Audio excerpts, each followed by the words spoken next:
Hi, welcome to another installment from Tom Talks Leadership, a channel where I share with you some of my leadership mistakes so that you don't have to make them. This past week on my TikTok channel, Manager Jumpstart, I covered everything from micromanagement to the importance of rest, and the response has been incredible. In this video, I'm pulling it all together to give you a deeper look at how to lead with confidence, calm, and clarity. Let's get started. First up, these are the three things I tell every new manager. It's important to remember that management isn't necessarily a promotion. That might come with a title. It's really a career change. Being a people manager comes with real responsibility, so it's important that you consider this before you step into a management position. There are three things that are really important to remember as a new manager. Firstly, you don't have to have all the answers. What you do need to get good at is asking better questions. Your people are going to come to you with different problems. You're not there to solve the problems for them. There's the old proverb of you can give a man a fish and he'll eat a day, teach a man to fish and he'll eat for a lifetime. What we're trying to do as people managers is encourage that self-sufficiency. By asking better questions, you can help your team get to the crux of what the problem is and solve it themselves. Of course, this doesn't negate the need to follow HR policies and processes for your particular company. For some of those, you will need to know the answers, for sure. What we're talking about is task execution, the actual crux of doing their jobs. The second thing I tell people is to give feedback clearly, even if it's awkward. Ultimately, we all want to be liked. However, much like being a parent, you're not there to be their friend. You're there to make sure they have everything they need to do their job successfully and safely. Now, that goes for the team as a whole. So, awkward feedback could be that you've got an underperformer. Now, you need to tell that person as soon as you can to help them become a high performer, to help them potentially get out of a rut. If you're too afraid to give that feedback, they'll never improve, and ultimately your team as a whole will suffer. A way to build a culture of clear feedback is to be candid with your conversations and encourage candid conversations from your team. Make it safe for them to give you clear feedback as well. Allow candid conversations, assuming good intent all round. The third thing is to be clear, not clever. It's really easy to fall into the trap of using management jargon, acronyms that you've heard other senior leaders say. Ultimately, your team just want to hear exactly what it is that you want from them. They don't want to have to look into subtext. The clearer you can be, the better chance your team have got of getting it right first time. Ultimately, don't lose the essence of what it is to be human.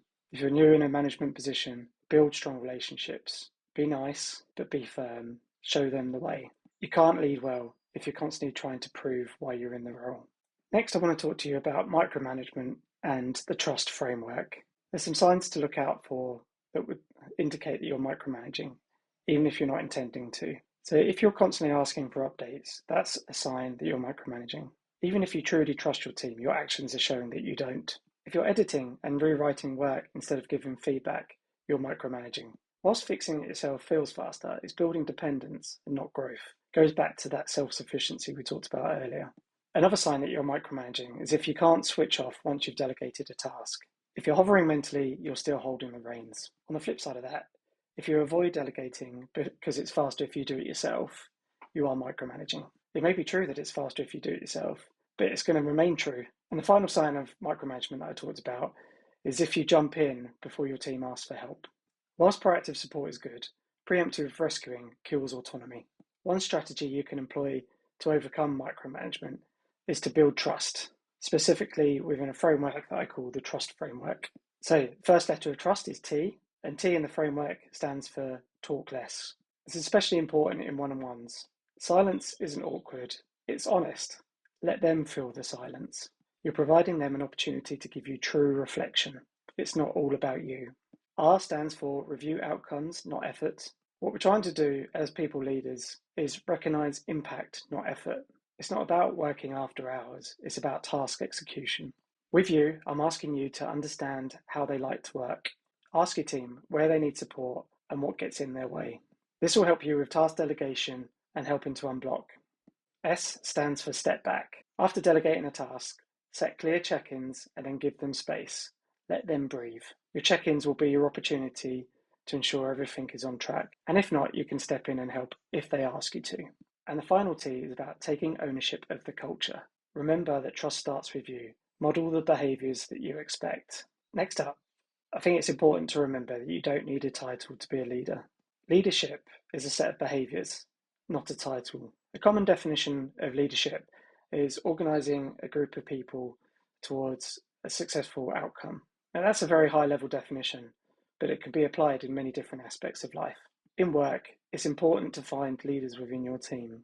I've been very fortunate to have had quite a few leaders within my teams, not necessarily carrying a lead or manager title, but these individuals have been able to deputise for me when I've been away and maintain control, structure, and consistency in my place. They're the ones modelling the behaviours that I expect. They're the ones that constantly show up when nobody else does. They're at the forefront, taking responsibility when responsibility is needed. They already understand the expectations and they set out to achieve them. Now, as a manager, these are the people that you need to be looking out for in your team. They help to set the standards and ultimately help the team to achieve. It's important to remember that some people have the title, but they don't lead.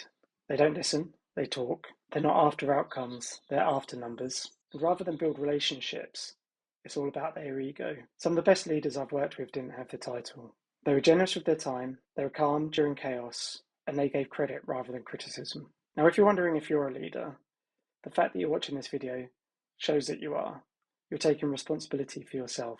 Now, some of the other things that you might recognize is you help people to be seen. You bring people to the forefront when maybe they haven't necessarily got a voice. You speak up when it matters. You're not happy with just accepting the status quo. You make things clearer, not messier. You help people around you understand what it is that's expected of them. And ultimately, you bring calm, not chaos. Next, I want to talk about authentic one-on-ones. My philosophy on one-on-ones is that they should be employee-led. I don't believe in dictating the time. I feel like it's an opportunity for my team to tell me what they need to tell me. It's their space, it's their time, so I respect that. I feel one-on-ones should be flexible. And what I mean by that is it's down to my team to dictate how and when they want to meet me. Now, I do encourage walking one-on-ones. I feel like walking one-on-ones are disarming and you get the truth out of people. There's no distractions, it's just them in their heads walking with you shoulder to shoulder. But obviously that's not always possible. So I meet them where they're at. I see the problem with rigid one-on-one templates being that that's not how life works. We can't be confined to what went well, what didn't go so well. To try and fill boxes is just setting yourself up for failure. As a manager, you've got to be open to be able to hear everything your team wants you to hear. In my early days as a manager, I lent on the templates. My opening remark in those early one-on-ones was, "So, what went well?" The problem with that is it was scripted and unnatural. So I'd get to the point where I'd walk into the office and I'd be met by a barrage of, "Hey Tom, what went well?" I became ridiculed. And as a new manager, that's not a good place to be. This is why connection matters more than structure. It's about building those relationships, building the authenticity, allowing trust to come into the relationship. And you can only do that if you're flexible with your one-on-one structures. Now, as a manager, there's some things that your team wishes that you would stop doing. You're their manager. They don't want to tell you face to face. So I'm just going to give you a bit of insight to help you not be blindsided. You need to stop checking in constantly. You think you're being helpful. They think you don't trust them. You've got to stop talking more than you listen. Yes, you're paid for having answers as their manager, but you're respected more for having insightful questions. And you've got to stop acting like you're always okay. You're human. You have fallibilities. Hiding your stress doesn't protect your team. It isolates them. They can see you're not okay. Be comfortable being vulnerable. Whilst you might thrive in chaos, you've got to stop changing priorities every week. An ever-changing strategy is exhausting for those around you. And finally, you've got to stop acting like you're just one of the team, like you're their buddy still. You're the boss. You've got to own it. Show up for them. They need you front and center, not hiding in there with them. You can still be human and lead with authority. I've demonstrated and proven this many times over throughout my career. The common theme I've talked about this week is about being human. And part of being human is that you're susceptible to burnout. So as a manager or as a leader, you've got to understand that rest isn't a reward. Rest is a necessity. If you're always on, eventually you will break and then you won't be there for the people that need you the most. You need to take rest seriously.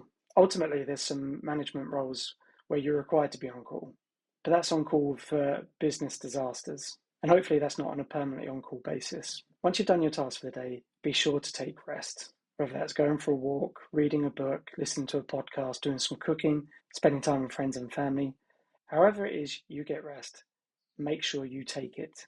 When you take rest, ultimately you are calmer. you have more patience, which in turn leads to you being a more effective leader. Take rest seriously, please. So just to quickly recap what we've talked about in this video and over the course of this week in my Manager Jumpstart TikTok videos. We've talked about being human, being authentic, enabling trust, leading with clarity. Now, these are all quite common themes in leadership, but it's things you need to take seriously as a manager. If you've got any comments on this video, I would love for you to share them. If you found this useful, if you have some counterpoints to make, please share them. I'd love to hear them. I'd like to make these series a conversation, not a one and done. Now, I've said about how I have proved these things work. I've put together a free toolkit to help you take some of my lessons and lead with authenticity, lead with confidence, with calm. You can find the free toolkit within the links in my bio. You'll also find a paid-for 90-day sprint. Now, that goes into much greater depth and will give you all of the information that you need for the first 90 days as a manager. If you're already a manager, it will also give you a wealth of resources to help you continue to be an effective leader. If you've liked what you've heard, please subscribe for more content like this. The final thought I want to leave you with is leadership is a skill, it's not a personality trait. Let's keep learning about leadership together. Thank you very much for your time. Have a great day. See you next week.